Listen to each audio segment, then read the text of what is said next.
मित्रांनो आता आपण दिनदर्शिका शिकूया. चला तर मग मित्रांनो, ऑगस्ट महिन्यात आपला स्वातंत्र्य दिन साजरा झाला. शाळेत झेंडावंदन झाले, प्रभात फेरी निघाली, भाषणे झाली, मुलांना खाऊ दिला. आता 26 जानेवारी आपल्या शाळेत प्रजासत्ताक दिन साजरा होईल. दिरू, तुला कसे कळते कोणत्या दिवशी काय साजरे होणार आहे? कोणत्या दिवशी सुट्टी आहे? त्यात काय एवढे?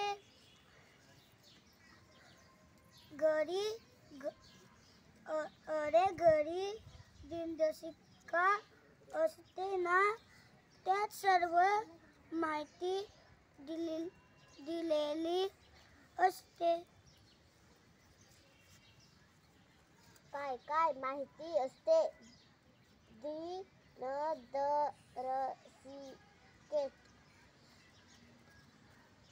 दिनदर्शिकेत वर्ष, महिने, वार आणि दिनांक दिलेले असतात.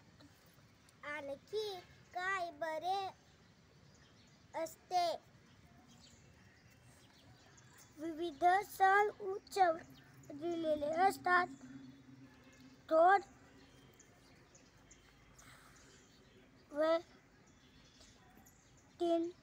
व्यक्तींची जयंती,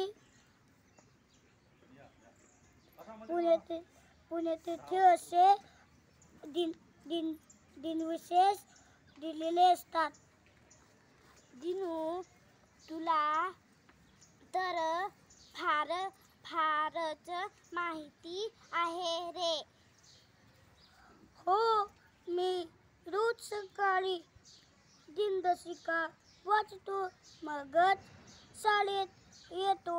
त्यामुळे परिपाठात मला माहिती सांगता येते. चला मित्रांनो, आपण वर्गातील दिनदर्शिका समजून घेऊया. क्लॅप, टाळ्या वाजवायच्यासाठी.